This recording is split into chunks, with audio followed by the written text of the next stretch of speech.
Welcome to Tech Tip Tuesday. My name is Taylor Hanson with the Integrated Solutions Department here at Horizon Equipment. Today we're going to talk about some common issues that we see on the display. One of the common issues we see a lot and get a lot of phone calls on is controller not yet available. This message will appear on your display and we really don't have a problem when we see this. In this scenario, the guy, yourself, whoever, took this display out of the combine and put it in the planter tractor.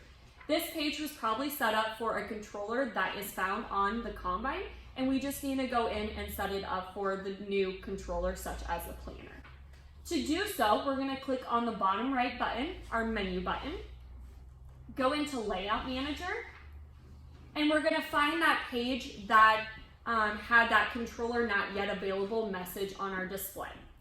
In this scenario, it is page 1, so notice that there was no controller on that layout. Next, you're going to click on the colored box, and it's going to bring up any application that we can put in that spot. For this situation, we're going to put in our planter controller by clicking on the planter, and it's going to showcase what screen we can put in that spot.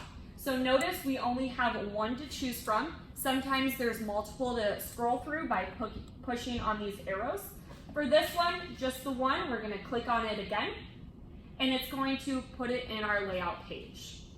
One other thing to note on this page is to make sure that Include in Homepage Collection is checkmarked. If that is not checkmarked, it's not going to show up on our home pages.